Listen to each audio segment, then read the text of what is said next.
वैज्ञानिक Einstein Albert, उनके बारे में कौन नहीं जानता और उनके बारे में कौन पढ़ना नहीं चाहता। तो चलिए आज हम उनके बारे में एक रोचक तथ्य आपको बताते हैं। जी हाँ, आइंस्टीन के बारे में रोचक तथ्य। अल्बर्ट आइंस्टीन का नाम दुनिया के सबसे महान वैज्ञानिकों में गिना जाता है। उनकी सोच और वैज्ञानिक प्रतिभा का लोहा दुनिया के हर वैज्ञानिक मानते हैं। अपने जीवन में उन्होंने कई ऐसे गूढ़ रहस्यों पर शोध किए जिससे लोगों को ब्रह्मांड और भौतिकी के कई नियमों का सटीक पता चला। इतना ही नहीं, वे सिर्फ फिजिक्स के ही ज्ञाता नहीं थे बल्कि दर्शन शास्त्र में भी उनकी अत्यंत रुचि थी। इसका अंदाजा उनकी रिसर्च, उनकी कई बातों से पता चलता है। आज हम आपको आइंस्टीन के बारे में कुछ ऐसी खास बातें बताएंगे शायद ही आपने पहले कहीं सुनी हो। आइंस्टीन का जन्म 14 मार्च 1879 को हुआ था और इसलिए इस दिन को पूरी दुनिया में जीनियस डे के रूप में सेलिब्रेट किया जाता है। जन्म के समय आइंस्टीन के सिर का आकार सामान्य शिशु के आकार से 4 गुना बड़ा था।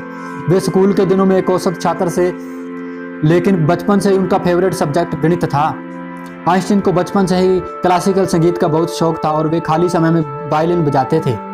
आइंस्टीन बचपन में एक खास किस्म की बीमारी से ग्रसित थे जिस वजह से वे 3 साल की उम्र तक बोल नहीं पाते थे। आगे चलकर बच्चों में होने वाली इस बीमारी का नाम ही उनके नाम पर आइंस्टीन सिंड्रोम रख दिया गया।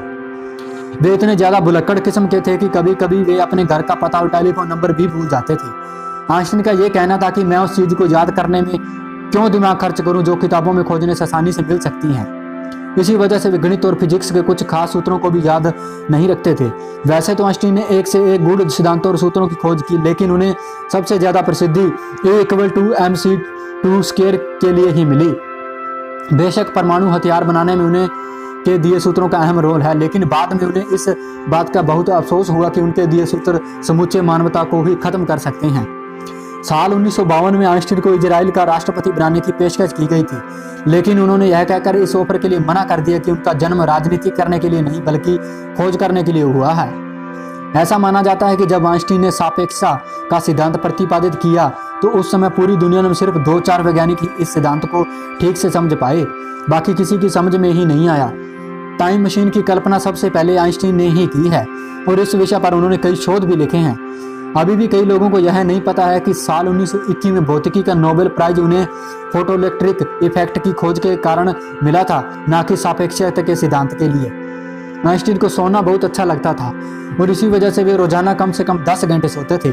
आइंस्टीन की मृत्यु 18 अप्रैल 1955 को हुई और उनकी मृत्यु के बाद वैज्ञानिकों ने उनका दिमाग रिसर्च करने के लिए निकाल लिया था। उम्मीद है आपको हमारी ये जानकारी पसंद आई हो। अगर अच्छी लगी हो तो प्लीज चैनल को जरूर सब्सक्राइब करें। धन्यवाद। जय हिंद, वंदे मातरम।